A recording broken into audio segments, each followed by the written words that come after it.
Right now, without doing anything, your heart is beating. You are not running. You are not exercising.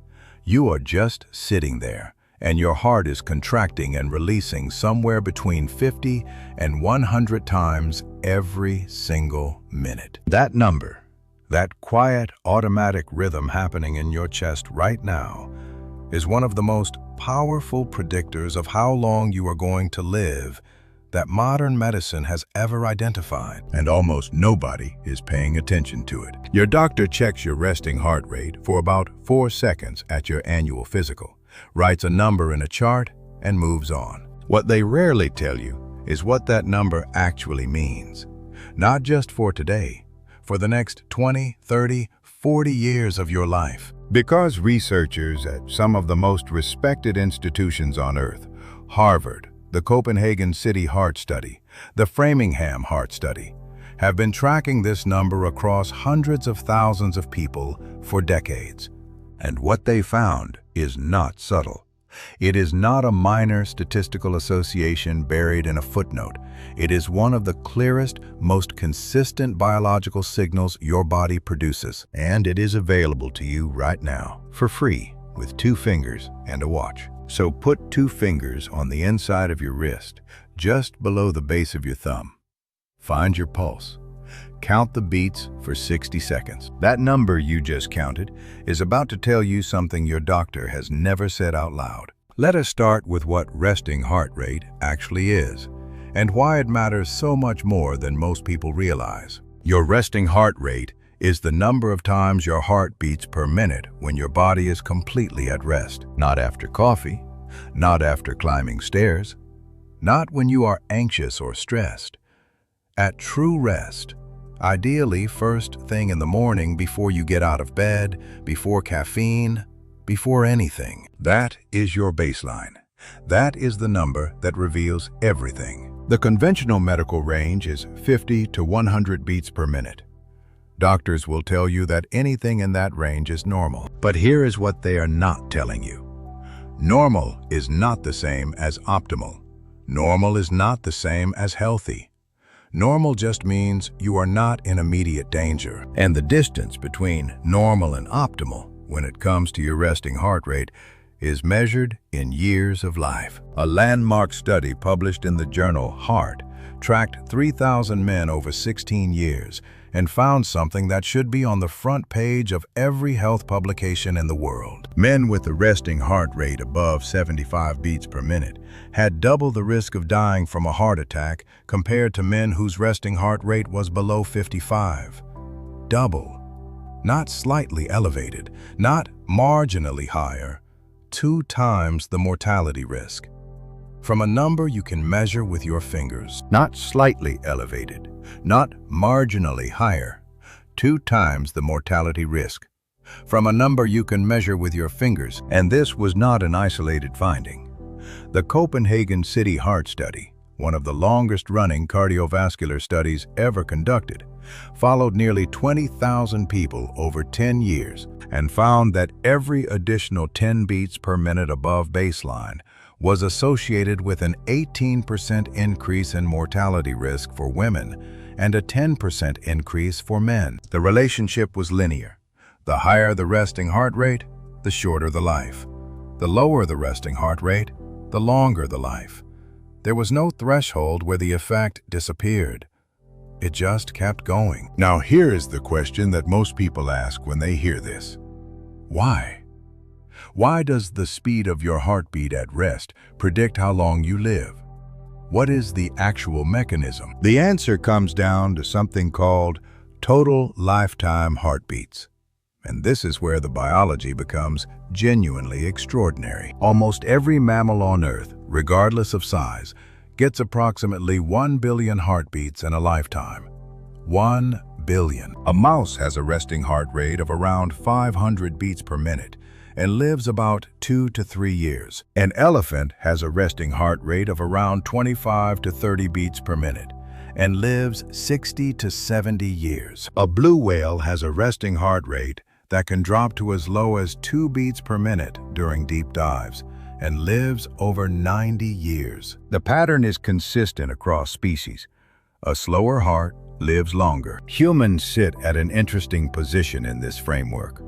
Our theoretical maximum, based on the 1 billion heartbeat model, is somewhere between 25 and 30 years. But we actually live far beyond that, because we have the most complex cardiovascular repair and adaptation mechanisms of any species. However, the underlying principle still applies.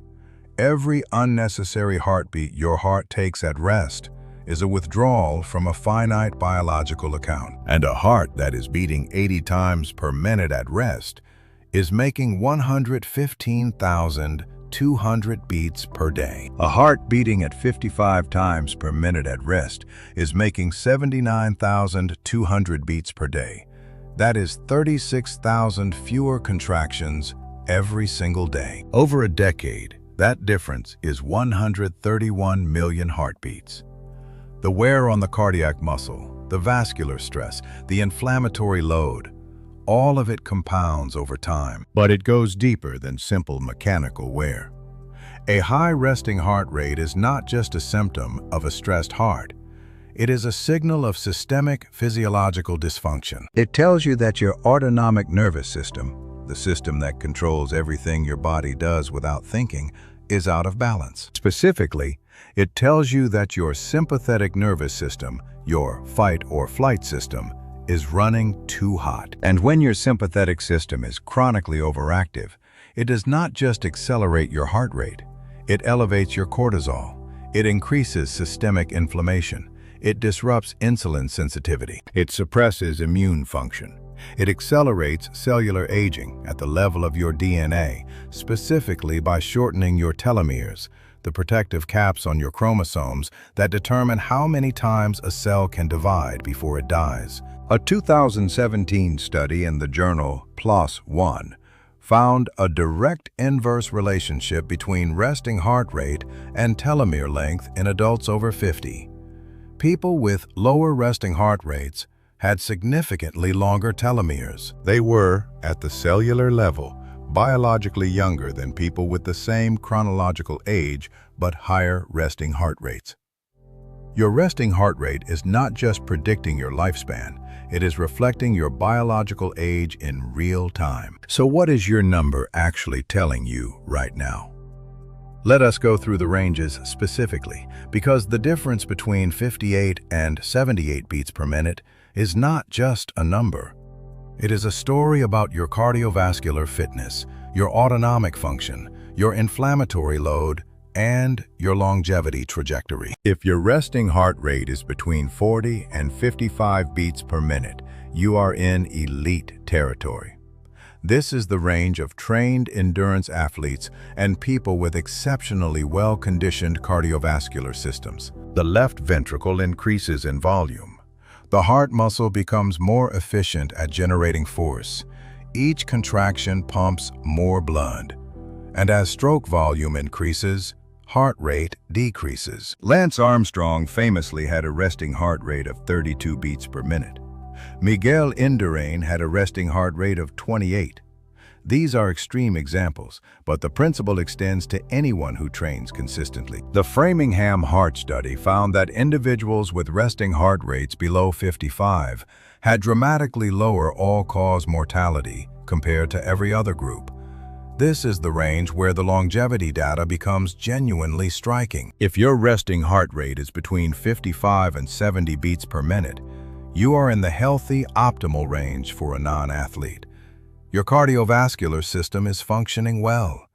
Your autonomic balance is reasonable. The research consistently shows this range is associated with good long-term outcomes. You are not in danger, but you are also not at your ceiling. There is room to move lower with consistent aerobic conditioning. If your resting heart rate is between 70 and 80 beats per minute, you are in the normal range, but the risk data starts to shift. The Copenhagen study's findings become relevant here. If your resting heart rate sits consistently in this zone, your body is telling you that your cardiovascular system is working harder than it needs to. This is the range where lifestyle interventions, produce the most dramatic and fastest results. If your resting heart rate is above 80 beats per minute at rest, consistently, morning after morning, the data is very clear. A 2013 study published in the BMJ that followed over 29,000 participants found that a resting heart rate above 80 was independently associated with a significantly increased risk of cardiovascular disease, type 2 diabetes, and all-cause mortality. Above 80 is not a medical emergency, but it is a signal that your body is under chronic physiological stress that is accelerating your biological clock, and you need to take it seriously. If your resting heart rate is above 90 consistently, that warrants a conversation with your doctor. Not because something is definitely wrong, but because the risk profile is significant enough to investigate. Underlying thyroid dysfunction, anemia, chronic dehydration, sleep apnea, or cardiovascular disease can all drive a chronically elevated resting heart rate. Ruling these out is important. Now here is the part of this video that most channels stop before they reach. Because knowing your number is only half the equation. The more important question is this: can you change it? And if you can, how much does it actually matter? The answer to the first question is an emphatic yes. Your resting heart rate is not fixed. It is not determined by your genetics alone. It is one of the most trainable physiological parameters in the human body, and the research on how to lower it is remarkably consistent. The single most effective intervention is consistent aerobic exercise, not intense exercise, not lifting weights, not HIIT 3 times a week. Consistent, moderate intensity aerobic exercise. A 2018 meta-analysis reviewed data from 74 randomized controlled trials and found that aerobic exercise training produced an average reduction in resting heart rate of 4.4 beats per minute over 8 to 12 weeks. That might sound modest, but in the context of the Copenhagen data, where every 10 beats per minute is associated with an 18% difference in mortality risk, a reduction of 4 to 5 beats per minute is not trivial. It is meaningful. And for people starting from a higher baseline, 80, 85, 90 beats per minute, the reductions can be far more dramatic. Regular aerobic training causes the heart to undergo what cardiologists call cardiac remodeling. The left ventricle increases in volume. The heart muscle becomes more efficient at generating force. Each contraction pumps more blood, and as stroke volume increases, heart rate decreases. Your heart does not need to beat as frequently because each beat is accomplishing more. This is one of the clearest examples in all of medicine of a lifestyle intervention producing a significant improvement. Beyond exercise, sleep is the second most powerful lever. A 2019 study in sleep medicine found that every 1-hour reduction in nightly sleep duration was associated with an average increase in resting heart rate of approximately 1 beat per minute. Chronically poor sleep activates the sympathetic nervous system, elevates cortisol, increases systemic inflammation, and drives the resting heart rate upward. If you are sleeping 6 hours when you need 8, your resting heart rate is reflecting that deficit every single morning. Chronic psychological stress follows the same pathway. Stress activates the hypothalamic pituitary adrenal axis, floods the system with cortisol and adrenaline, and keeps the sympathetic nervous system in a state of low-grade activation. The heart rate does not dramatically spike during chronic stress the way it does during acute stress. Instead, it sits persistently 3, 5, 8 beats per minute higher than it would otherwise be. Over years, that elevation accumulates. Dehydration is underappreciated as a driver of elevated resting heart rate. When blood volume drops due to inadequate hydration, the heart compensates by beating more frequently to maintain cardiac output. Even mild dehydration of 1 to 2% of body weight has been shown to increase resting heart rate by 5 to 7 beats per minute in healthy adults. If you measure your resting heart rate before drinking anything in the morning and the number surprises you, hydration status may be a significant factor. Here is what I want you to take away from everything you have just heard. Your resting heart rate is not a number that gets written in a chart once a year and forgotten. It is a real-time, biological signal available to you every single morning. It reflects your cardiovascular fitness, your autonomic nervous system balance, your inflammatory load, your sleep quality, your stress levels, and your hydration status simultaneously. No other single measurement gives you that much information that easily. The research is not ambiguous. Lower is better. The difference between a resting heart rate of 80 and a resting heart rate of 60 is not just 20 beats per minute. According to two of the largest and longest cardiovascular studies ever conducted, it is a measurably different mortality trajectory. It is biological age. It is the difference between a heart that is laboring and a heart that is efficient. Not with supplements, not with expensive interventions, with consistent aerobic exercise, with sleep, with stress management, with hydration. The tools are not complicated. The biology is clear. The data has been collected across hundreds of thousands of people over decades. Start measuring your resting heart rate every morning for the next 30 days. Before you get out of bed, before caffeine.